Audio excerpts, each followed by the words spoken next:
Bonjour à tous et à toutes. Bienvenue à l'émission Témoignages de vie. Je m'appelle Alex Saraf. Je suis votre animateur de radio. Je suis psychopédagogue de formation, conférencier et auteur du livre La psychologie pour apprécier l'humain. La vie est belle et simple. Ce sont les gens qui la rendent triste et compliquée, qui a été publié chez Béliveau Éditeur en septembre 2017. À l'émission Témoignages de vie, on reçoit des invités qui sont des personnalités publiques, politiques, des sociologues, des psychologues qui sont des invités spéciaux. Et aujourd'hui, j'ai le grand bonheur et le grand honneur de recevoir Dr. Jean-Guy Rochefort, qui est psychologue clinicien appartenant à l'Ordre des psychologues du Québec. Bonjour, Jean-Guy Rochefort. Bonjour, ça va bien? Bonjour, comment ça va? Ça va très bien. Parfait. Donc, je t'avais déjà reçu à l'émission Témoignage de vie pour une première entrevue et ceci est une seconde entrevue pour l'émission de radio Témoignage de vie, qui est aussi un podcast. Il va y en avoir à peu près 100 épisodes. Donc, aujourd'hui, vous écoutez CKZW Radio Shalom Montréal 1650 AM officiel ou vous écoutez CJMD 96,9 FM, la radio de Lévis ou vous écoutez radiowebfray.com. Ce sont les trois stations de radio, Radio Shalom, CJMD et Radio Webfray, qui ont accepté et qui diffusent cette émission de radio human, ça veut dire centrée sur l'être humain. Vous pouvez aussi voir les vidéos, les bandes annonces, les extraits, les épisodes de l'émission Témoignages de vie sur ma chaîne YouTube, Alex Saraf, auteur, animateur de radio, conférencier. Je vous invite à vous abonner à ma chaîne YouTube, Alex Saraf, auteur, animateur de radio, conférencier. Vous pouvez aussi suivre, nous suivre sur les réseaux sociaux, me suivre sur les réseaux sociaux Facebook, Alex Saraf, écrivain, et aussi LinkedIn, Alex Saraf, et mon courriel, alexsaraf 341@gmail.com. Donc, docteur Jean-Guy Rochefort, on dit docteur parce que tu as un doctorat en psychologie clinique. Donc, je vais te présenter. Je peux te tutoyer pendant Oui, oui, l'entrevue, c'est correct? absolument, Donc, oui, oui. parfait. Donc, je vais te présenter à nos auditeurs et à nos auditrices et ceux et celles qui vont regarder cette vidéo sur Facebook, LinkedIn et YouTube. Ça veut dire sur les réseaux sociaux. Donc, Jean-Guy Rochefort, docteur, ça veut dire psychologue, appartenant à l'Ordre des psychologues du Québec. Tu es conférencier, auteur, chroniqueur de radio à CKVL 100,1 FM et à l'émission Réussir en amour avec Nathalie Bouchard. C'est son podcast aussi, Nathalie Bouchard, CKVL 100,1 FM. Tu es chroniqueur de radio à CKVL. Nathalie Bouchard est une invitée à l'émission des radios Témoignages de vie aussi. Et tu es aussi chroniqueur de radio à Choix 98,1 FM Radio X.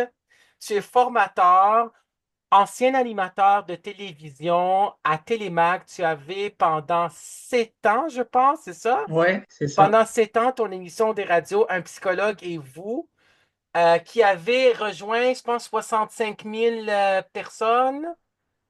C'est ça, Ah, par semaine. par semaine, c'est génial que d'avoir été à Télémag, donc comme animateur de télévision, et tu as été aussi un professeur de psychologie à l'Université Laval. Tu es aussi conférencier. Donc, jusqu'à date, tu as écrit 2 livres. Je dis Oui, jusqu'à date parce que je sais qu'il y en aura d'autres. Le premier livre, il y avait une première entrevue que tu avais fait à l'émission des radios Témoignages de vie. Le premier livre, c'est La portée des mots dans une vie, que je c'est montre à ça. l'écran, qui a été publié chez Béliveau Éditeur, qui est un très beau livre, un bijou, je le recommande fortement. C'est un excellent livre que j'ai beaucoup aimé. Et le deuxième, on dit deuxième, hein, parce qu'il va y en avoir un troisième, etc., je suis certain. Docteur Jean-Guy Rochefort, psychologue clinicien, blessure psychologique. OK, voilà, je le montre à l'écran. Le sous-titre, c'est Guide pour comprendre et soigner les blessures invisibles, qui a été publié chez Béliveau Éditeur, ce livre-là, de Dr. Jean-Guy Rochefort, psychologue, clinicien, blessures psychologiques. Voilà, je le montre à l'écran. Donc, ce livre vient d'apparaître fin novembre 2024. On est en mai 2025 quand on enregistre cette émission de radio qui sera diffusée minimum 2 fois à Radio Shalom, minimum 3 fois Radio Wefray, etc., CJMD, etc. Ainsi de suite. Donc, blessure psychologique, premièrement, je vais commencer par à dire à nos auditeurs, à nos auditrices, si ça rappelle du film Un homme et son péché.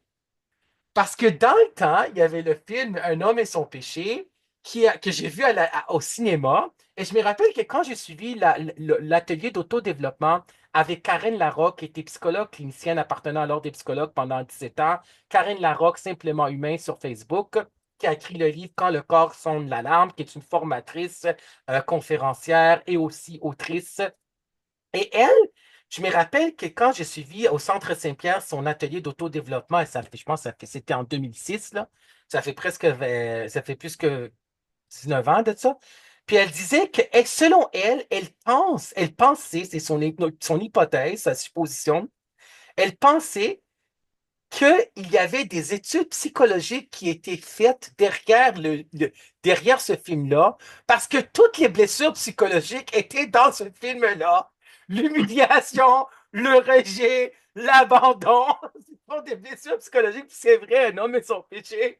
Donc moi je pense que son hypothèse était bonne, c'est son hypothèse qu'il y avait des études psychologiques qui ont été faites derrière ce film-là, Un homme et son péché. Ça est apparu il y a plusieurs années, ce film-là.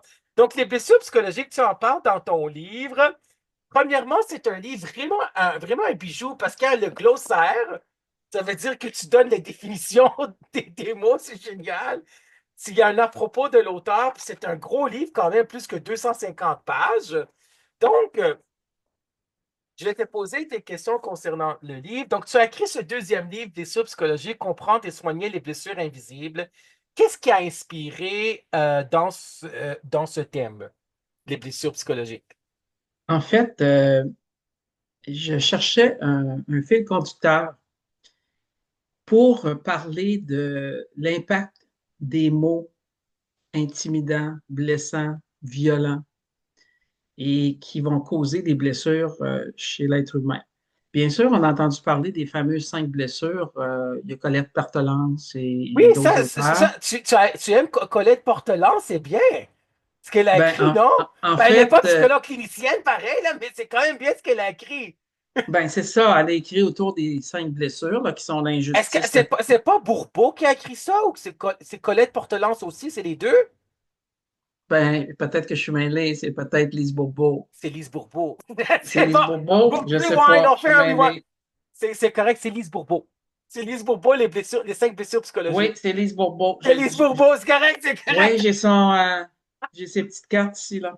Ça, C'est Lise Lise Bourbeau. Donc, Bourbeau, c'est oui, abandon, oui. rejet, trahison, injustice et qu'est-ce que c'est le dernier? En tout cas, ça va me Rejet, le revenir quand. rejet. Rejet, abandon, Oui, rejet, abandon. trahison, Oui. injustice. Ils vont le voir, j'ai vu le livre chez Jean Coutu à côté de chez moi. OK?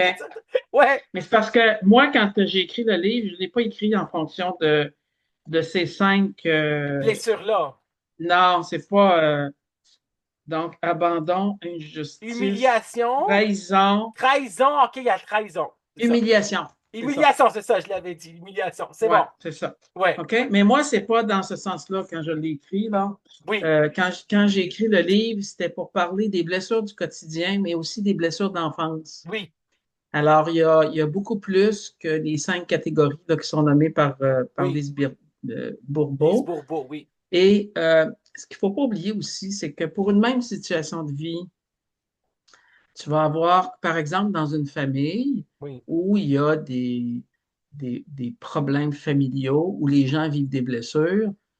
Supposons qu'il y a 3 enfants dans la famille, ce n'est pas les 3 enfants qui vont vivre des blessures par rapport à une situation en particulier. ouais, je Alors, comprends. chacun a ses propres sources, chacun va interpréter, va percevoir des situations de façon différente et chacun n'a pas les mêmes défenses pour faire face aux différentes situations de la vie. Oui, Alors, moi, quand j'en parle dans le livre, j'en parle pour les gens qui vivent des situations de vie comme des blessures. oui, Puis après ça, ces blessures-là vont se transformer chez les personnes. Alors, il y a des gens qui, face aux blessures, vont développer des troubles anxieux. Il y a des gens qui vont développer des problèmes d'humeur ou de dépression. Il y en a d'autres, ça va être des enjeux de personnalité. oui, Alors, ça va être différent vraiment d'une personne à l'autre, euh, l'impact que ça va donner. Maintenant, le suivi qu'on va faire en thérapie par rapport à ces blessures-là, on va le faire beaucoup en fonction de comment la personne perçoit les situations de la vie et en quoi ça a eu un impact sur le plan fonctionnel chez cette personne-là. oui, Alors, alors, l'aspect de la blessure psychologique, c'est comme une trame de fond qui suit le livre d'un bout à l'autre. Et bon, je commence par expliquer qu'est-ce que c'est une blessure psychologique, ça provient d'où, ça se manifeste comment, ça a un impact sur quelle partie de la vie de la personne. Puis après ça, c'est sûr que là, je vais définir les mots qui sont dits, les mots qui sont non dits et les mots qu'on se dit à soi-même. oui, Parce qu'on oublie souvent que le rapport à soi il est très important dans les propos qu'on a à l'intérieur de soi-même. Comment je me parle, moi, à l'intérieur de moi-même, parce que ça va avoir une portée, la façon. Il y a des gens qui vont dire, chaque fois qu'ils réussissent pas quelque chose, je suis donc ben niaiseux. OK? Mais je suis donc ben niaiseux, le cerveau, il enregistre ça. Puis ça vient atteindre mon estime de moi, ça vient atteindre ma confiance. Alors, les mots qu'on se dit à soi-même sont très, très, très importants. Puis il s'installe à l'intérieur d'une personne des espèces de schémas, des réactions automatiques, aussi des fausses convictions par rapport à moi-même, oui, qui vont faire partie de la façon que je vais établir mes relations avec moi-même, mais aussi avec autrui. Puis je vais répéter ces espèces de schémas-là tout au long de ma vie. Puis à un moment donné, les gens arrivent en thérapie, et ils ne sont pas conscients de ces schémas-là qui ont été installés. Fait que la job du psy, ça va être d'amener la personne à prendre conscience du schéma que la personne répète. Puis le schéma, il lui apporte pas ce qu'elle a vraiment besoin. Le schéma qui est installé, il est installé dans l'enfance pour atténuer ce qui est désagréable et inconfortable. Parce que l'enfant est trop jeune pour être capable de bien savoir c'est quoi ses besoins. Alors, il développe des mécanismes pour atténuer, pour éteindre les comportements d'autrui ou puis avoir moins de désagréments dans sa vie. Mais quand on arrive adulte, ces schémas-là sont installés. Mais quand on est un adulte, c'est nos besoins qui deviennent importants, puis de mettre des limites. Puis là, ben, on n'a pas développé, quand on était enfant, une façon de répondre à nos besoins. On a juste développé des réactions de comportement pour éteindre ce qui est désagréable. Sauf que si je m'en vais en couple, puis que je m'investis, ben, je ne peux pas juste m'investir en me défendant puis en réagissant à l'autre pour pas qu'il y ait de désagrément. Il faut aussi que j'exprime mes besoins à l'autre, puis je ne sais pas comment.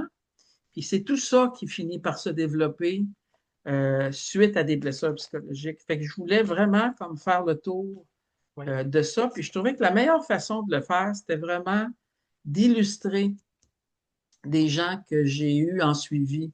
oui. Alors, j'ai choisi comme 12 personnes. Bien entendu, j'ai changé les noms, j'ai changé les âges, j'ai changé plein de choses, hein. Oui, On pour appelle le ça code de confidentialité, bien ben sûr, oui, d'anonymat, ben oui. dénominalisé. C'est bon. OK? Alors, on ne peut pas reconnaître les gens. Puis, j'ai lu à tous les gens le contenu qu'il allait avoir dans les livres, Mm, mais c'est un livre d'espoir. oui, C'est un livre où les gens qui ont eu des suivis ont eu une fin heureuse et ils ont eu de l'espoir. Puis moi, mon désir premier quand j'écris un livre, c'est de donner espoir au lecteur. C'est pas de donner des recettes, c'est de faire réfléchir les gens sur des situations de vie, puis d'amener les gens à croire qu'ils ont du potentiel, qu'ils ont des ressources pour être capables de passer à travers différentes difficultés. Dans le Journal de Québec, Journal de Montréal, d'il y a, je pense, c'est 3 semaines, oui, Louise Bourbonnais oui, recommandait mon livre oui, au lecteur en oui, disant que je disais dans le livre qu'il faut avoir espoir, puis il faut croire aussi qu'on a du potentiel pour changer. C'est pas tout le monde qui vit des situations difficiles qui a besoin d'aller voir un psy. Hein? Des fois, une bonne oreille attentive, quelqu'un qui a une capacité d'écoute, etc., va être capable de m'aider à trouver des solutions à un problème que je suis en train de vivre. Fait que j'étais bien contente que, Génial! que Louise Bourbonnais choisisse mon livre là, pour. Oui, elle écrit les chroniques le samedi dans le Journal de Montréal, Journal de Québec. Elle est mon amie Facebook aussi. J'étais en contact avec elle sur Messenger pendant à travers les années. C'est sûr que j'ai raté le bateau parce que quand le livre a été publié, elle n'avait pas écrit une chronique, mais elle aurait voulu en écrire, mais le livre était trop vieux, étant donné qu'il Ouais, existait pendant 7 ans chez Béliveau Éditeur. J'ai les dernières copies. Puis il est dans tous les Amazones. Le mien, c'est La psychologie pour apprécier l'humain que je montre à l'écran, vraiment, là. ouais, Dans tous les Amazones, ça reste tout le temps dans les Amazon.uk, UK, Amazon.it, Amazon.fr, Amazon.ca, Amazon.com. Écoute, j'ai trouvé, puis j'ai acheté le livre de Nathalie Jean, après 20 ans, qui a été publié chez Des Dauphins Blancs, Guérir de ses peurs. Je l'ai acheté hier, elle va revenir à l'émission Témoignage de vie. Oui, parce que c'est par rapport à l'enfance, parfois il y a des enfants aussi qui n'ont pas eu de parents apaisants, donc ils ont de la difficulté à s'apaiser eux-mêmes. Donc ça vient ouais, de l'enfance aussi. Tu as écrit dans ton livre que les troubles de la personnalité, ça se développe dans la tendre enfance aussi. Ça, tu ouais, l'as écrit. Et aussi, je ne sais pas si tu en as parlé dans le livre, le modèle des schémas de Young, les ouais, 30 schémas ouais, le livre Je réinvente ma vie, là, donc ça, c'est ouais, cognitivo-comportementaliste. absolument. Oui, donc tu en as parlé dans le livre, là, Ouais, dans le modèle le modèle des schémas, des 30 schémas de Young. Young, c'est monsieur Young là, qui a écrit, je me rappelle plus son nom, ton prénom, c'est pas grave, mais lui, Jeffrey. Jeffrey, c'est Jeffrey. vrai, Jeffrey Young. Jeffrey Young, Ouais, les 30 schémas, là, Je réinvente ma vie, c'est ça. son livre, là. C'est Donc, il faut ça. travailler ces schémas-là. Mettons Ouais, pour les borderline, ceux qui ont le trouble de la personnalité limite, TPL, borderline, ça serait le schéma d'abandon, la peur de l'abandon, entre autres, là, entre autres. Entre autres, L'angoisse et de séparation, puis l'abandon, ouais. Puis le mais, rejet. mais pour les gens qui ont un TPL, c'est quand même une condition particulière parce que c'est un peu différent de. Il y a 10 troubles de personnalité dans le Oui, DSM hein, qu'on va oui, retrouver, mais quand on arrive au niveau du trouble de personnalité borderline, nous à Québec en tout cas, puis je pense que dans plusieurs régions du Québec, oui, il y a un programme de traitement spécialisé pour ces gens-là d'une oui, durée de 2 ans, plusieurs fois par semaine oui, parce que la problématique est complexe. oui, Les gens qui ont ce problème-là ont un sentiment de vide. oui. Certains vont s'automutiler. Certains vont faire des tentatives de suicide, vont avoir des problèmes avec l'alcool, des dépendances, Oui, etc. Ils font beaucoup de distorsions cognitives. Ils vont oui, interpréter les situations. Alors, à cause de la complexité qu'on va retrouver chez le borderline, ils ont mis en place des programmes de traitement spécifiques pour eux, très, très encadrés pour les aider. Moi, j'étais dans les CLSC pendant 25 ans.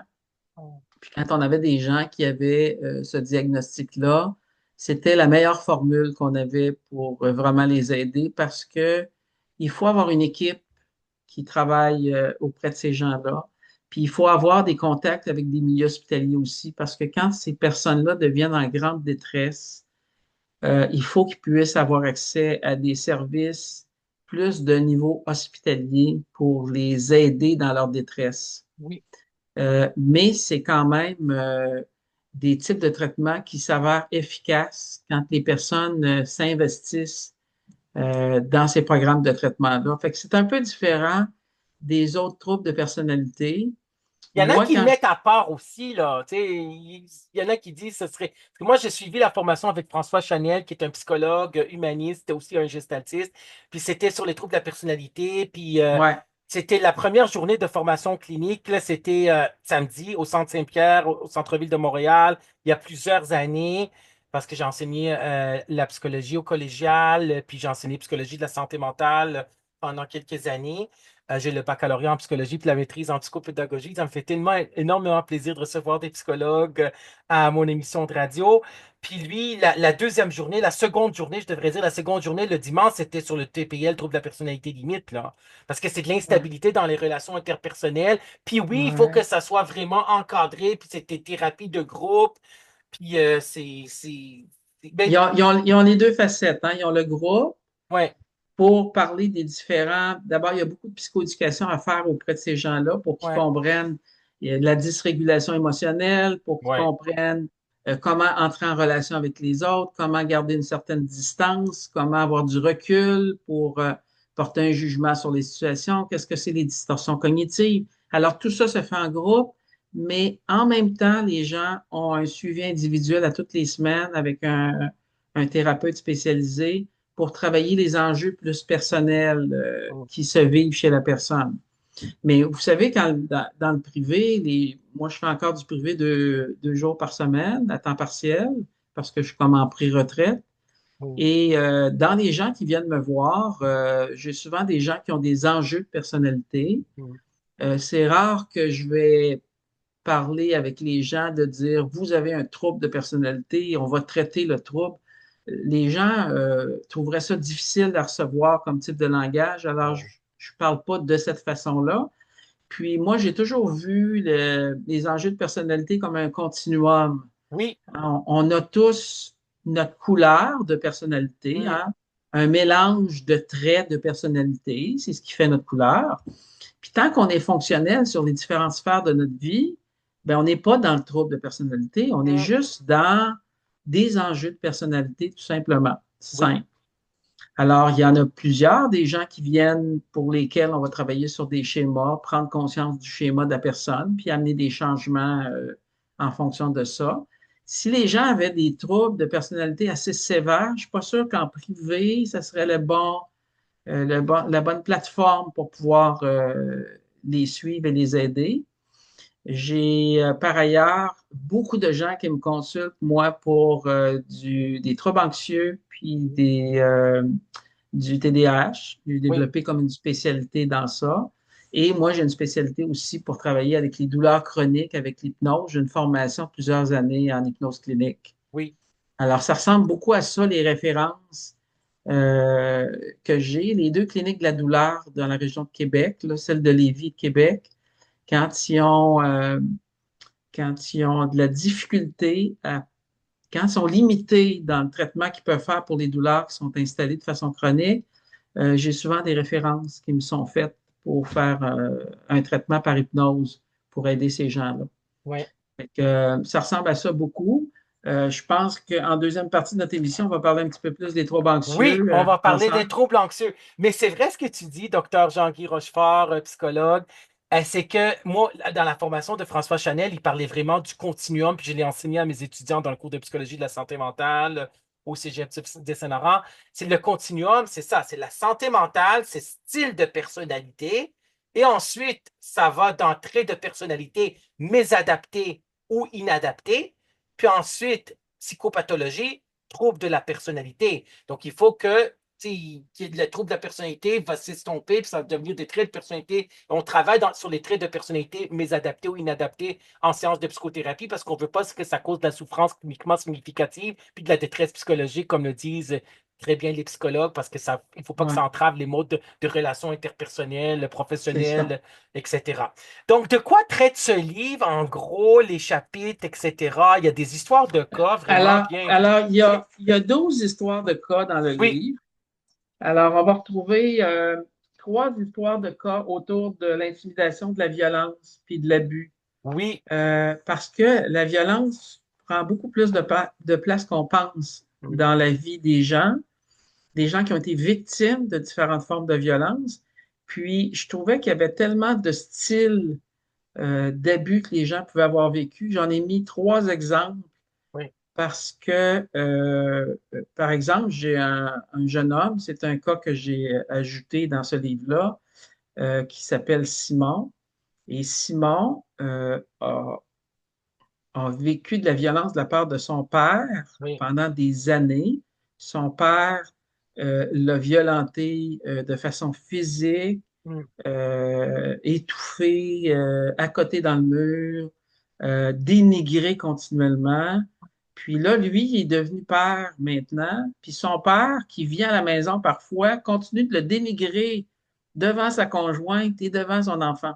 mm, Et ce jeune homme-là, qui venait consulter, s'est mis à faire de l'angoisse dans son emploi, où il est devenu gestionnaire. À partir du moment où il est devenu gestionnaire, au lieu d'être juste le professionnel qui accomplit ses tâches, il s'est mis à faire de l'angoisse en tant que gestionnaire. Alors, on a travaillé en thérapie pour mieux saisir qu'est-ce qui faisait que depuis qu'il était gestionnaire, il était si angoissé, puis qu'il faisait de l'anxiété sociale, il était plus capable d'assumer ses tâches et il interprétait toutes les situations des gens comme s'ils étaient jugés, comme si les gens le jugeaient. oui, Alors, puis un gestionnaire, ça a souvent animé des réunions avec son personnel en groupe, etc. Puis là, lui, il devenait rouge, il bégayait, puis il était plus capable d'animer ses rencontres.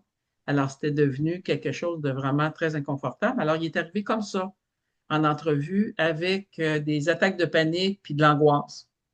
Puis à force d'analyser la situation, là, je fais ça de façon rapide, là, mais on a réalisé, euh, puis c'est un milieu de gars un peu macho, un peu narcissique, qui l'enviait d'être devenu gestionnaire et qui l'humiliait en disant t'es pas bon, tu seras pas capable de faire ça, c'est moi qui aurais dû avoir le poste, etc. Fait qu'il revivait des situations d'humiliation comme il avait vécu avec son père. oui, Puis, lui, pour se défendre, pour se protéger vis-à-vis son père, il a pris l'attitude de contre-attaque. Donc, il jouait le coq avec son père. Fait que quand son père devenait dénigrant puis prenait une position haute, lui, il prenait la même position que son père, puis il lui répondait, puis il était dénigrant avec son père aussi. Sauf que pour être capable de se sortir de la blessure qu'il avait, il fallait qu'il soit en contact avec la partie de lui qui a été victime. Puis tant qu'il jouait au coq, moi je lui disais, t'es trop dans ton ego. Il était beaucoup dans son image, dans son ego, puis il ne voulait pas regarder la partie de lui qui avait été victime. oui, Alors on a travaillé ça pendant plusieurs semaines, même quelques mois, jusqu'à ce qu'à un moment donné, lors d'une séance, il a été mis en contact avec la partie de lui qui avait été victime. Et à l'arrivée à la maison avec sa conjointe, il a éclaté en sanglots et il a pleuré pendant quelques heures. Alors là, son côté victime, il était en contact avec sa blessure. Là, moi, ça me permettait de l'aider à soigner la blessure qu'il avait vécue. oui, Sauf que lui, il n'était pas habitué de faire face à de la vulnérabilité puis d'être en contact avec une blessure. Alors, il a vécu de l'angoisse pendant un bout de temps. oui, Fait que là, moi, je l'ai accompagné dans ça pour qu'il apprenne à prendre soin de lui et à aller consoler l'enfant à l'intérieur de lui. oui, OK? Donc, c'est comme se donner le droit d'être le parent et prendre soin de l'enfant intérieur. Fait qu'on a travaillé comme ça, puis tranquillement, l'angoisse a diminué, diminué, diminué. Il a été capable de s'affirmer vis-à-vis de son père quand son père est venu le revoir. Et il a été capable de mettre son pied à terre puis de dire, ça suffit, je ne tolérerai plus que tu me parles de cette façon-là, je ne mérite pas ça.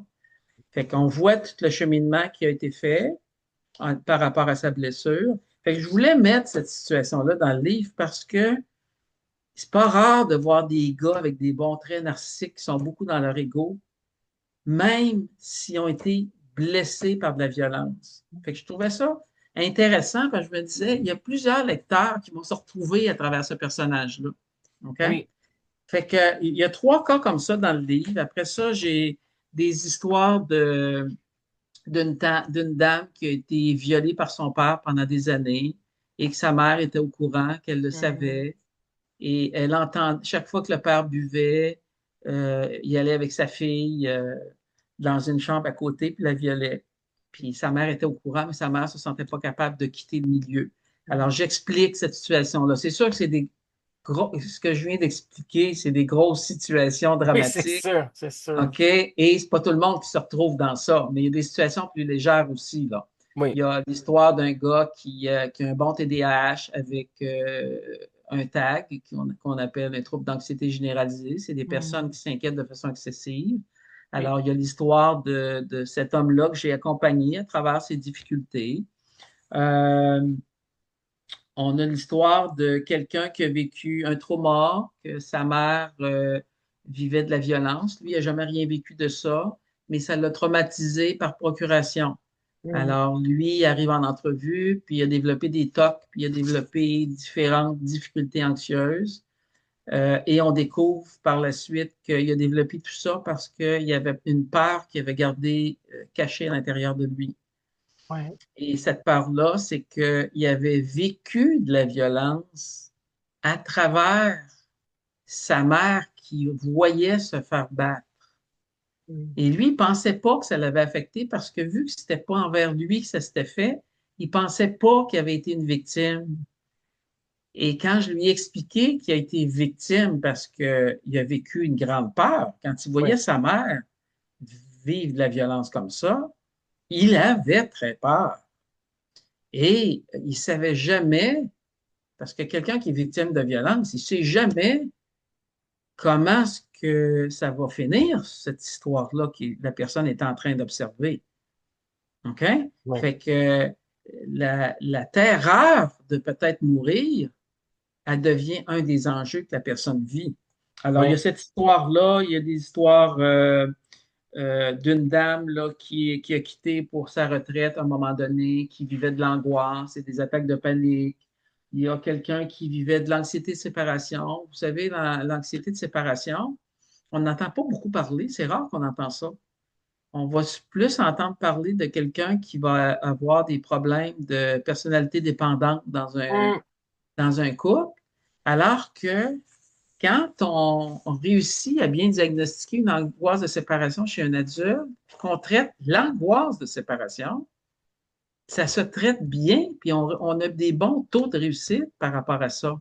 Oui. C'est juste que quand quelqu'un a vécu ça, il est pris avec une insécurité fondamentale, cette personne-là, puis c'est l'insécurité qu'il faut travailler. C'est Oui. comme si ces personnes-là n'ont pas développé ce qu'on appelle la sécurité intérieure. Mhm.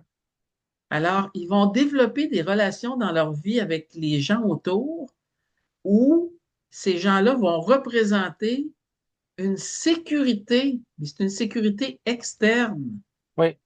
Ça, c'est un peu comme quand les parents surprotègent un enfant, qu'est-ce qu'ils font? C'est qu'ils s'imaginent qu'en le surprotégeant, par leur force à eux, par leur sécurité, ils vont réussir à calmer l'enfant. Mais si l'enfant veut devenir un adulte autonome et sécure, il ne sera pas capable parce que sa sécurité, il n'a pas appris à la développer à l'intérieur de lui-même. Oui. Il allait la chercher à l'extérieur. Puis dans ces cas-là, importants, on va retrouver de l'angoisse de séparation chez ces gens-là, même adultes. Oui. Je Parce que l'angoisse comprends. de séparation, on entend plus parler quand les gens sont des enfants. Oui. C'est plus là qu'on entend parler, puis qu'ils vont avoir de la misère dans les premières années scolaires, à Oui. aller à l'école, ils vont faire comme de la phobie scolaire, puis là, on appelait ça de l'angoisse de séparation. Mais il y a des Oui. gens qui restent pris avec des problèmes comme ça, même à l'âge adulte. Oui. Attends-moi une Fait que, seconde. ouais, Attends. Parfait. Ben oui, Jean-Guy Rochefort, docteur Jean-Guy Rochefort, c'est important de dire que tu es psychologue clinicien appartenant à l'Ordre des psychologues du Québec. On a le film qui est apparu il y a plusieurs années, c'est Voleurs d'enfance, hein, qui a été tu sais, adapté au grand écran, puis on voit vraiment que les gens, en enfance, des histoires affreuses. Moi, je ne voulais pas trop regarder ce film-là parce que j'étais en mode, qu'est-ce que ça va être? Mais je l'ai vu, c'est pas si affreux que ça que tu vas pas avoir peur de le voir, mais ce sont des histoires de vie désolantes, tristes, douloureuse, embarrassante, traumatisante, là. On voit Nathalie Simard qui est dans ces voleurs d'enfance-là, dans ce film-là. Donc, on va passer à la question suivante. Qu'est-ce que vous aimeriez que les lecteurs et que les lectrices retiennent dans ce livre, OK. Blessures psychologiques? Juste avant, un petit mot là, sur les Oui, fameux voleurs d'enfance. oui. De Denis Imagine-toi, Arcand. Je pense que c'est Denis Arcand, hein? Je pense que je ne me c'était lui. rappelle pas c'est Ah, c'est qui Denis qui. Arcand qui l'avait adapté. Vas-y. Euh, Curieusement, Oui, les fameuses histoires que je raconte sur mes clients qui ont vécu vraiment des choses traumatisantes, oui. quand je leur lisais ce que j'avais écrit sur eux, ils avaient l'impression que c'était pas eux.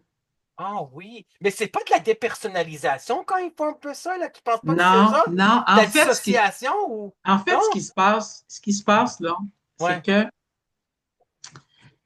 comme j'ai Marie dans le livre qui a oui, vécu avec un père qui était violent verbalement, oui,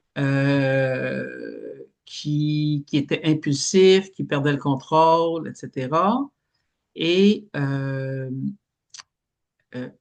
Marie, moi, je trouvais que ce qu'elle avait vécu, c'était quand même traumatisant. Puis elle a une mère qui est très théâtrale, qui recherche de l'attention tout le temps, puis qui, elle, était en dysrégulation émotionnelle constamment. mm, OK? Alors, elle était en crise à la maison, puis c'était la faute du père tout le temps. Puis elle, là, c'était comme. Puis en thérapie, Marie a fini par réaliser que, dans le fond, elle avait été plus perturbée par sa mère, qui était instable émotivement, que par son père, qui la plupart du temps était correct et gentil, et qu'une fois de temps en temps était violent verbalement. oui, Parce que ce qui affecte beaucoup plus les enfants, c'est l'instabilité émotionnelle. oui, Quand tu as un parent qui réagit de façon émotionnelle, de façon avec aucun signe, avec aucun point de repère, l'enfant devient très insécure parce que pourquoi aujourd'hui mon père réagit si fortement alors que hier, pour la même situation, il n'aurait pas réagi impulsivement comme ça. Alors moi, comme enfant, je vais devenir très insécure parce que j'ai besoin, moi, d'avoir des points de repère qui vont m'indiquer, là, c'est pas le temps de parler à ton père dans l'état qui est, ou là, aujourd'hui, tu peux y parler, c'est correct. Alors, c'est pour ça que des enfants qui ont vécu avec, par exemple, un parent bipolaire, un mm, parent schizophrène, un parent qui a un TPL, oui, euh, c'est pour ça que ces enfants-là deviennent des êtres anxieux et très insécures oui, à cause de l'instabilité de la maladie mentale oui, du parent avec lequel il était. Euh, un enfant qui va avoir vécu avec une mère dépressive, par exemple, ben, c'est pas un état changeant, c'est un état de non-réceptivité parce que la personne est en dépression, puis elle ne sera pas disponible pour son enfant. L'enfant oui, va développer certains mécanismes jusqu'à temps que la mère, suite à une médication ou une thérapie, redevienne disponible, etc. Puis là, elle va reprendre une certaine stabilité. oui, Alors, qu'est-ce que je voudrais qu'on retienne du livre? Euh, Qu'il y a de l'espoir, qu'il y a de mm, l'espoir, parce que malgré les grandes difficultés de certaines histoires que je raconte dans le livre, c'est des gens qui ont eu des réussites avec leur thérapie, mm, puis qui ont recommencé à retrouver le bonheur, puis recommencé à avoir espoir, puis à croire en eux, puis à trouver qu'il y avait des ressources, etc. C'est ça l'ultime euh, attente que je peux avoir, moi, vis-à-vis des gens quand ils lisent le livre. Là, ouais. oui, parce qu'on est des guerriers, ce qui ne nous tue pas nous rend plus forts. Et on ne veut pas que les gens deviennent des écorchés vifs, comme on dit, parce qu'on est des Ouais, guerriers, puis on a vécu des choses ouais. difficiles, que ce soit en enfance, dans notre milieu professionnel, dans une relation amoureuse où il y avait de la violence, des relations toxiques de n'importe quel type, que ce soit professionnel, etc. Puis on s'en sort plus grandi, ce qui ne nous tue pas nous rend plus forts. C'est pour grandir intérieurement, comme le dit un des slogans à l'Ordre des psychologues du Québec. Chaque personne a son histoire. Donc, il faut soigner ces blessures psychologiques qui sont des blessures invisibles comme tu Ouais, dis, Jean-Guy Rochefort, des blessures invisibles parce qu'on les voit pas. Et parfois aussi, quand on vit un deuil, ça vient chercher nos anciennes blessures psychologiques de notre enfance, comme un des membres de la famille qui décède, etc. Donc, ouais, c'est difficile aussi parce que ça nous ramène aussi à notre enfance, parce que chaque personne a son histoire. Donc, c'est la mosaïque humaine, chaque personne est unique aussi. On va passer à la seconde partie de l'entrevue, les troubles anxieux. Donc, ouais. avec les années, vous avez développé une expertise au niveau des troubles anxieux. Qu'est-ce qui se démarque sur ce plan et qu'est-ce que vous aimeriez présenter? Ben, en fait, je- euh, dans le DSM, Oui. Le euh, DSM-5, Manuel le, diagnostique et statistique des troubles mentaux. ouais, dans le DSM-5, ils ont réparti autrement les troubles Oui, anxieux. Parce oui, qu'avant le DSM-5, on retrouvait les, les TOC, les troubles obsessionnels compulsifs, oui, les traumas, on oui, retrouvait tout ça dans les troubles anxieux. Il y avait une grande, grande panoplie de troubles. Moi, ce que j'explique dans le livre, c'est sûr que quand je vis un trauma, je vis de l'anxiété. mm, Quand j'ai un TOC, là, c'est un trouble obsessionnel compulsif. Ça veut oui, dire que je vais avoir des rituels dans ma vie, je vais avoir des obsessions, je vais avoir des comportements répétitifs qui ont pour but de stabiliser un état anxieux. Donc, il y a de l'anxiété dans les TOC, il y a de l'anxiété dans le post-trauma, il y a de l'anxiété dans le TAG, il y a de l'anxiété dans plein de caractéristiques. Mais pour le DSM, on a conservé juste certaines caractéristiques euh, dans les troubles anxieux. oui. Mais on sait que En- le stress post-traumatique, le trouble du stress post-traumatique est maintenant un diagnostic à part dans ouais, le DSM-5. Ouais, c'est ça. On l'a mis avec les différents troubles s'apparentant là, au oui, trauma. oui, Euh, et les TOC, on les a mis aussi à part. oui, Euh, Probablement parce que dans le trauma, il y a quelque chose de très particulier qui se retrouve au niveau de la réminiscence, au niveau de la symptomatologie aussi, ouais, qui est quand même différente. Puis les TOC, ben, il ne faut pas oublier que la littérature scientifique a beaucoup évolué et dans les TOC, on retrouve une partie neurologique mm, qui est importante dans le TOC. Pour avoir participé à titre d'expert en troubles anxieux avec l'Institut de santé mentale de Québec, quand on a réorganisé les corridors de services pour les traitements pour les troubles anxieux, il y avait une équipe spécialisée au niveau des TOC et la psychiatre qui travaillait à ce niveau-là disait que pour elle, tous les, toutes les situations de TOC importants, elle privilégiait qu'il y ait une médication qui soit donnée en plus de la psychothérapie oui, à cause de la dimension neuro qui est neurologique. associée. Elle disait que c'était trop dur pour un patient de juste faire une psychothérapie parce que les pensées sont intrusives.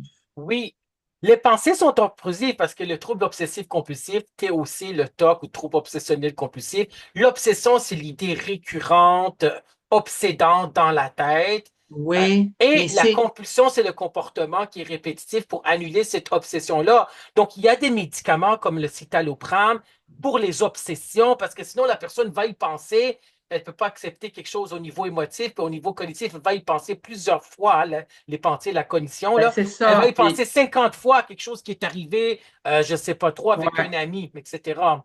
ouais. Ouais, Moi, ce que je fais quand la personne a des idées, des pensées intrusives, oui, ou par exemple, cette année, là, en thérapie, j'ai eu 4-5 personnes qui se sont présentées avec ce qu'on appelle de la phobie d'impulsion. Je ne sais pas si vous c'est savez quoi qu'est-ce que c'est. ça? La phobie d'impulsion, c'est un genre de TOC. OK, C'est la personne devient complètement obsédée par la peur de commettre un geste qui qui est contre ses valeurs et ses principes. Ah ouais, ok, Et je elle a savais peur de pas. perdre Ok. le contrôle Oui, et de oui. poser un geste. Oh my God. OK? Mais il y en a aussi ces gens-là qui, comme il y a des, sais-tu comme les gens qui ont peur aussi de, il y a des gens aussi qui ont peur de blasphémer, mais ça c'est autre chose, mais ils ont peur de commettre un délit, là. Ouais, c'est Ok, ça. c'est ça, Par, ok. par exemple, par exemple, une mère Oui. pourrait avoir accouché, avoir un jeune Oui, bébé. ok, puis elle a peur de l'étouffer. Elle a peur de l'étouffer, C'est elle a ça, peur je l'ai de... entendu parler, oui, c'est Bon, ça. ça s'appelle de la phobie d'impulsion. Oui. OK? Puis moi, cette année, j'ai eu 3 jeunes hommes qui se sont présentés ici qui faisaient une phobie d'impulsion de pédophilie. Oui, oui, oui, ils ont peur d'avoir des gestes envers les enfants au niveau de la Ouais. sexualité.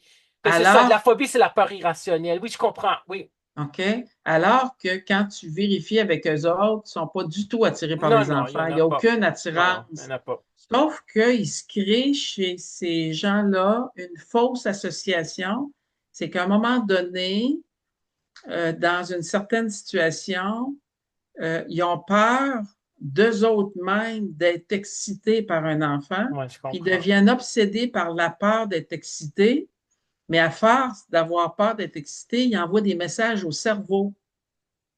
Puis le cerveau va répondre à la peur de la Oui, personne. je comprends. Alors, dans la phobie d'impulsion, puis dans les TOC, moi, ce que je fais avec la personne, c'est que je lui explique que c'est un dérèglement Oui, neurologique qui se passe chez la personne, oui, qui amène des pensées intrusives, mais qui sont fausses.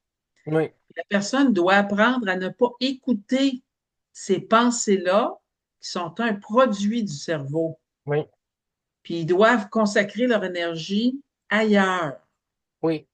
C'est pas simple à faire là, en thérapie, là. Non, je Mais comprends. le processus, c'est comme ça qu'on le fait.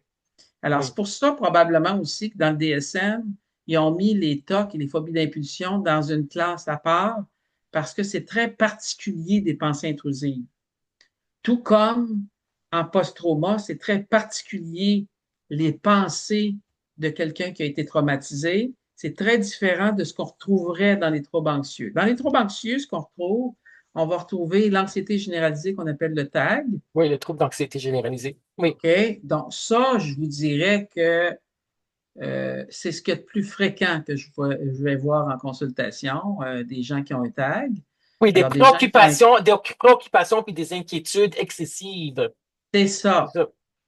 Mais les inquiétudes excessives ne sont pas intrusives.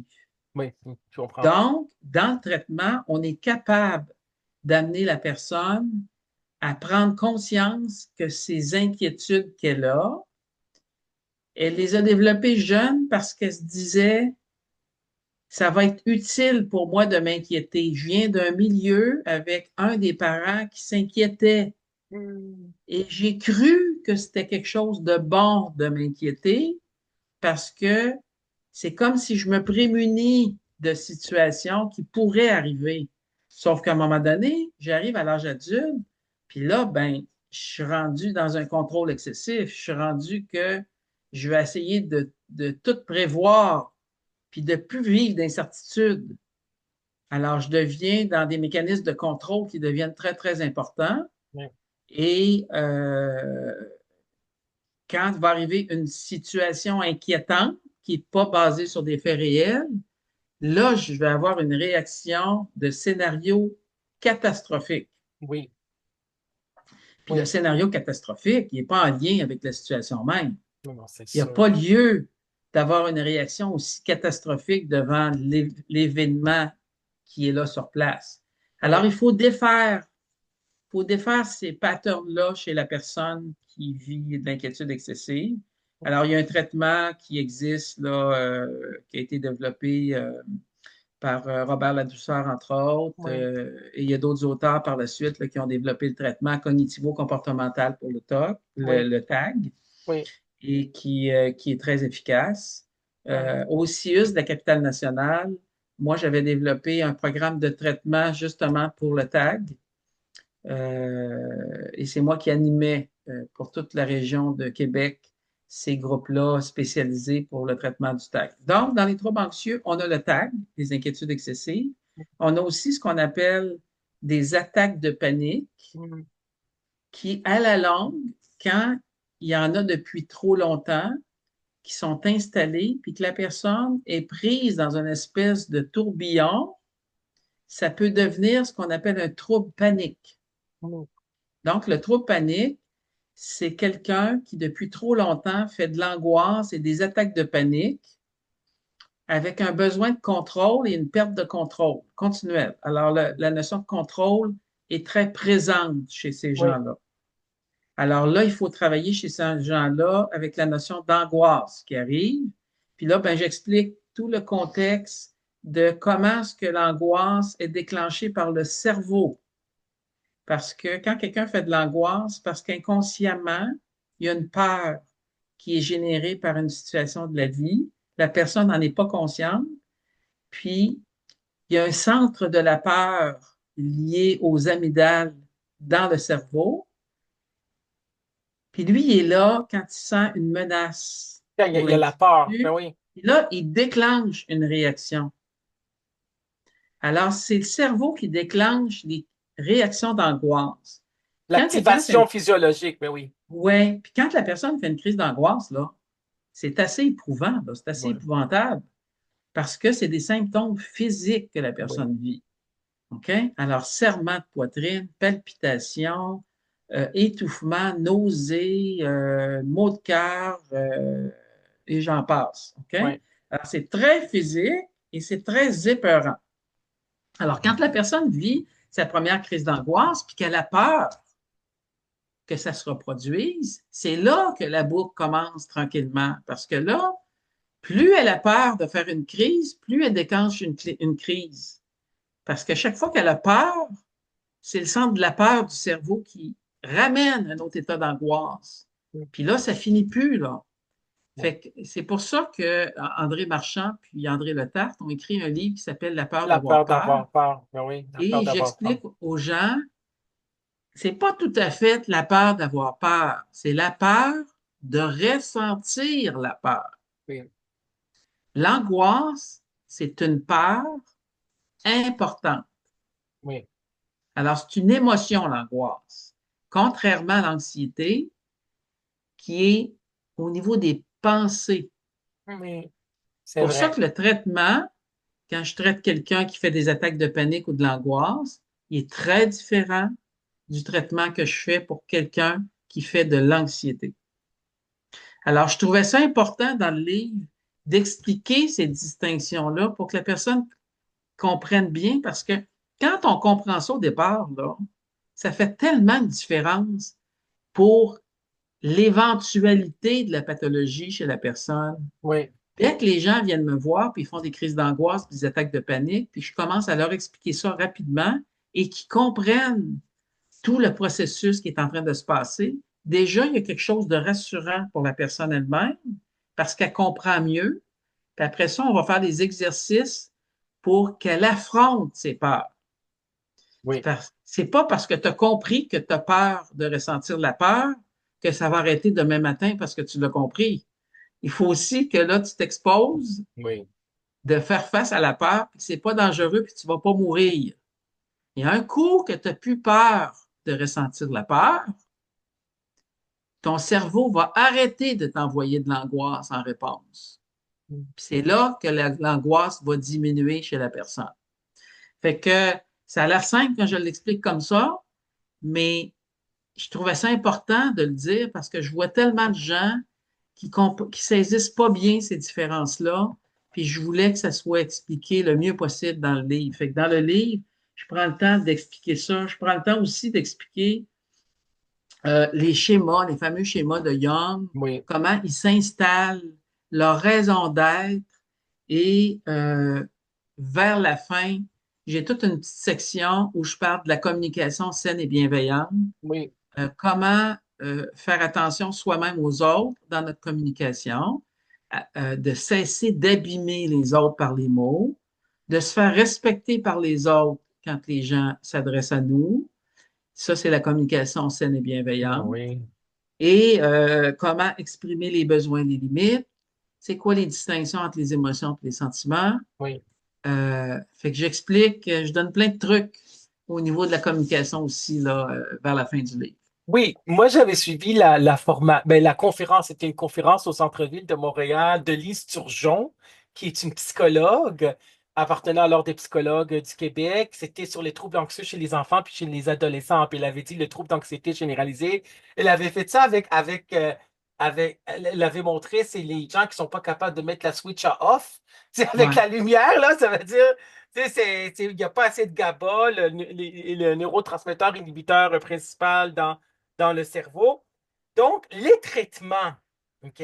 Comment vous traitez les troubles anxieux? Pouvez-vous nous en parler? Donc, le TAG, le trouble d'anxiété généralisé, on sait qu'il y a la restructuration cognitive, là, avec la ouais, TCC, la thérapie cognitivo-comportementale, Darren Beck. Ça veut dire de prendre les distorsions cognitives, tout ou rien, surgénéralisation, pensée émotive, etc.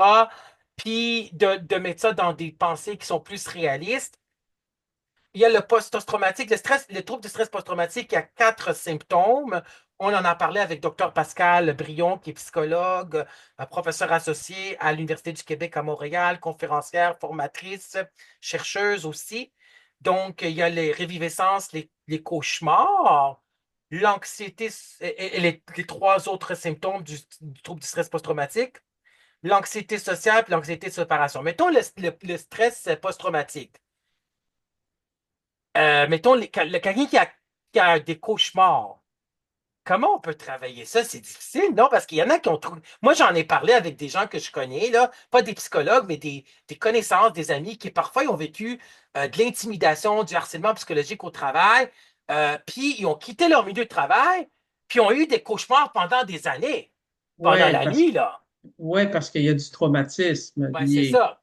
à ça. Puis quand il y a du traumatisme, ça veut dire qu'il y a des émotions qui ont été intégrées, euh, qui ne permettent pas de se libérer de ce qui est traumatique. Alors, c'est sûr que, C'est les gens aussi qui n'ont pas fait la paix intérieure avec ce qui s'est passé, là, d'une certaine façon, s'il y a encore des ouais, mais cauchemars. des fois, dans les gros traumatismes, il faut Oui, comprendre que le cerveau met en place des mécanismes de protection pour l'intégrité du psychique. oui, OK? c'est vrai. Si c'est trop traumatique, ça pourrait être euh, risqué d'aller dans des émotions qui sont trop intenses. Comme la Dans la région, colère, la colère extrême qui est la rage, là. en Là, fait, dans la région de Québec, il y a quelques psychologues qui sont formés en hypnose oui, et qui sont formés en EMDR, oui, qui est la technique de Francine Shapiro là, de oui, Palo Alto en Californie. Et par exemple, pour les gens qui ont fait la guerre oui, les et qui guerriers. reviennent avec des traumatismes importants, Oui, il y a des équipes de spécialistes, de psychologues qui travaillent au niveau de l'armée, au niveau de la défense nationale, et ils ont tous été formés dans l'approche d'hypnose et EMDR. oui, Alors, ils vont mettre la personne en hypnose, puis un coup que la personne est en hypnose, ils vont travailler en EMDR pour le post-trauma. Ces techniques-là permettent d'installer un écran protecteur au niveau des émotions et de tranquillement, avec un gradateur, euh, de pouvoir diminuer l'intensité émotionnelle quand on va travailler le souvenir. Alors, c'est les seules techniques qui réussissent vraiment avec certains grands traumatisés. Parce oui, que sinon, la charge émotionnelle qui pourrait survenir serait trop importante et pourrait faire décompenser la personne. oui, Alors, c'est pour ça qu'il y a des équipes dans la région de Québec qui ont été mises sur pied pour ce type de trauma-là. oui, Si on y va avec l'anxiété sociale, bien, l'anxiété sociale, euh, c'est des gens qui sont extrêmement timides, gênés, qui ont très peur du jugement d'autrui oui, et qui nous... moi, je fais une distinction entre l'anxiété sociale et la phobie sociale. oui, L'anxiété sociale, il y a plusieurs personnes d'entre nous qui pourraient être sensibles au jugement d'autrui, oui, mais qui aiment être en présence des autres. oui, Alors, eux, ils vont faire beaucoup d'hypervigilance. Supposons qu'il y a une réunion ou un 5 à 7 avec beaucoup de monde. Euh, S'ils prennent un petit verre, ils vont faire moins d'anxiété sociale, mais s'ils n'en prennent pas, là, ils ont très peur du jugement des autres, puis ils vont avoir de la misère à se mettre en mode d'ouverture. Oui, Les jours qui vont suivre, ils vont se remémorer des mimiques, du non-verbal des gens autour pour essayer de venir se confirmer qu'ils ont été jugés par des gens. OK? Ils ont terriblement peur de ça. oui, je Quand la comprends. personne est phobique, la personne n'aime pas nécessairement la présence d'autrui Oui, et elle va s'isoler puis elle va rester souvent chez elle. oui, Elle ne sort pas. Ce qui est très différent au niveau du traitement. Parce que quand quelqu'un est phobique socialement, le traitement est plus long et c'est un plus grand défi oui, de réussir avec ces gens-là. Ce qu'on rencontre plus en privé, on va rencontrer beaucoup plus des anxieux sociaux que des phobiques sociaux.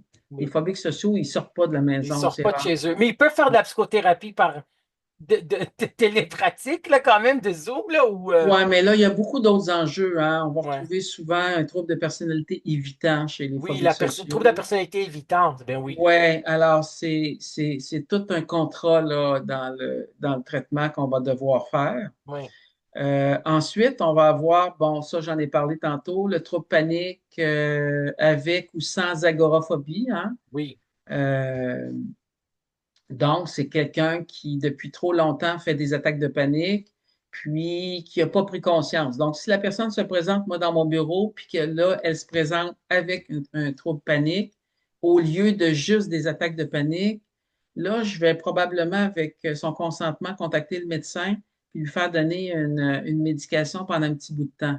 oui, Parce que là, ça va être très difficile de délier, de défaire toutes les défenses puis les schémas que la personne va avoir développés.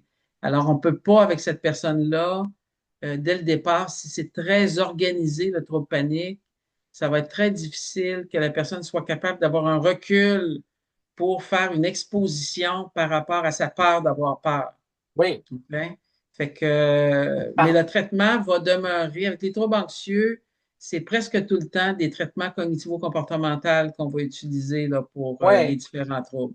Parce que je me rappelle quand j'avais pris une conférence avec un psychologue, il parlait de la prévention de la réponse. Parce que les gens qui font des attaques de panique, qui ont peur de s'étouffer, de mourir, de manquer d'air, en fin de compte. Donc, prévention de la réponse, parfois, ça peut arriver que le psychologue va dire, simulez, faites semblant d'avoir une attaque de panique et vous allez avoir, que vous n'allez pas mourir, là. Donc, parfois, Ouais. ouais, c'est ça. L'anxiété de séparation, c'est quoi les traitements que tu Ben privilégies? là, bon, pour l'anxiété de séparation, euh, si quelqu'un fait Ça, beaucoup c'est par d'anxiété, rapport aux troubles d'attachement, non? oui, L'attachement anxieux, il y a quelque chose, oui, il y a pas de il y a l'attachement, quelque là. chose au niveau de l'attachement, Ouais. c'est sûr. Parce que Euh, l'angoisse de séparation, c'est plus le trouble. Je pense que c'est le style d'attachement anxieux ambivalent.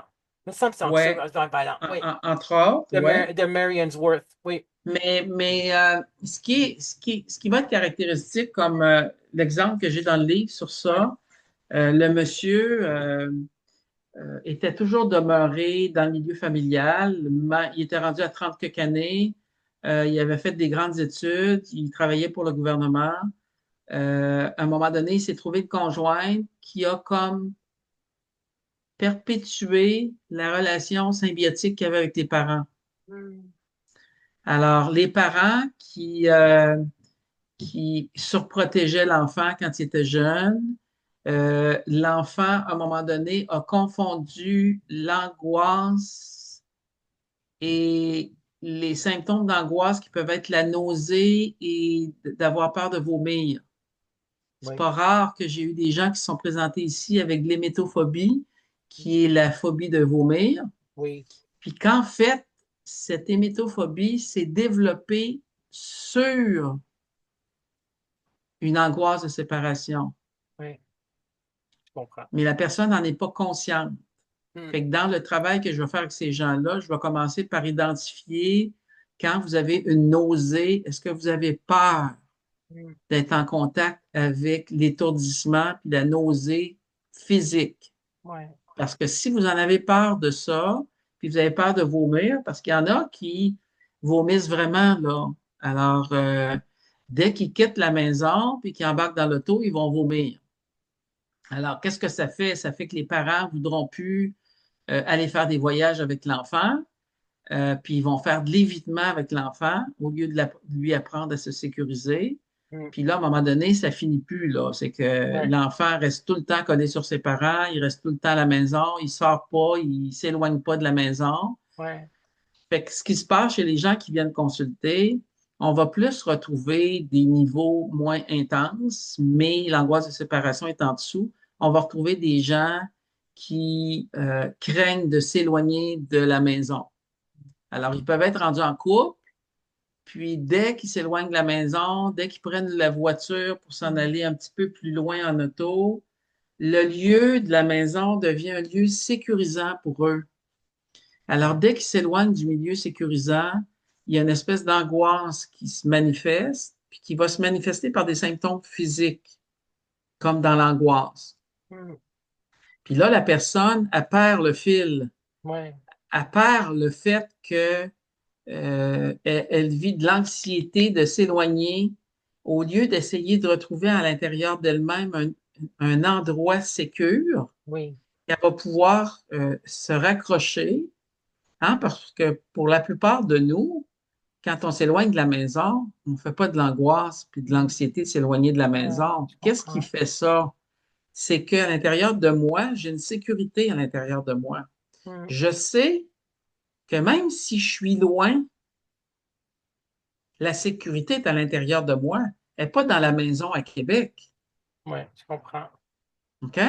Mais ça, même si on le comprend, nous autres, cette personne-là qui le vit, elle ne comprend pas cette notion-là. Je comprends. OK? Ouais. Alors, dans le travail cognitivo-comportemental, on doit aider la personne à comprendre cette notion-là, à comprendre qu'on va l'accompagner, accompagner l'enfant à l'intérieur qui est insécure, puis qu'on va faire des étapes d'autonomie, de s'éloigner tranquillement par exposition Mm. du lieu significatif, puis d'être capable, en s'éloignant, de garder sa sécurité.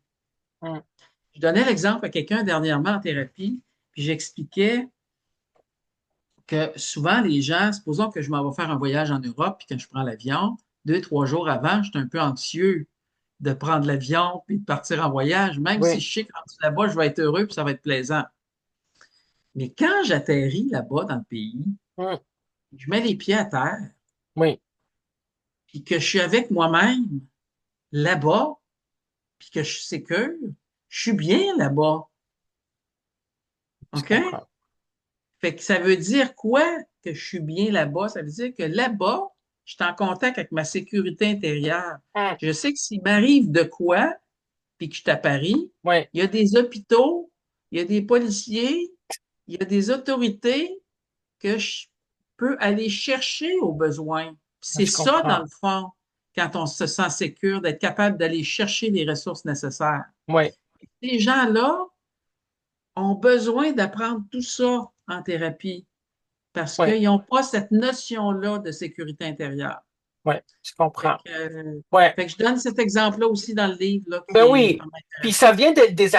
vient l'attachement parce que c'est des gens qui peuvent devenir dépendants, leurs parents, puis même Ouais, c'est dépendance ça. amoureuse pour le style d'attachement anxieux ambivalent de Mary Ainsworth. Mary Ainsworth qui en a parlé des 3 styles d'attachement, confiant sécurisé, anxieux ambivalent, anxieux évitant, là. Ah, les anxieux évitants, ceux qui ont la peur d'aimer par la suite, là. Puis il y a Mary Main qui a parlé, en fin de compte, du style d'attachement désorienté ou désorganisé, là.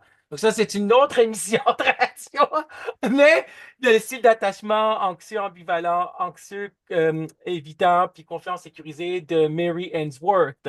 Donc, ça m'a fait énormément plaisir, docteur Jean-Guy Rochefort, psychologue, formateur, conférencier, auteur, euh, chroniqueur de radio. J'invite les gens à t'écouter à Radio X Choix 98,1 FM, à CKVL 100,1 FM. On peut te rejoindre sur les réseaux sociaux. Vous Oui, pouvez nous... Ouais, j'ai un site Facebook professionnel dans oui, lequel toutes les capsules de mes émissions, etc., que les gens peuvent retrouver. oui, Et je suis sur LinkedIn, je suis oui. sur YouTube, un peu partout. Parfait. Alors, puis les gens peuvent me rejoindre aussi par mon site web, jean-guy-rochefort-psychologue.ca. Oui, J'ai un site très, très complet. Les gens peuvent aller dans les commentaires, me poser des oui. questions, etc. Ça va me faire plaisir. Parfait. Ben, merci infiniment. Je recommande cet excellent livre, Blessures psychologiques. Félicitations pour ce deuxième bouquin.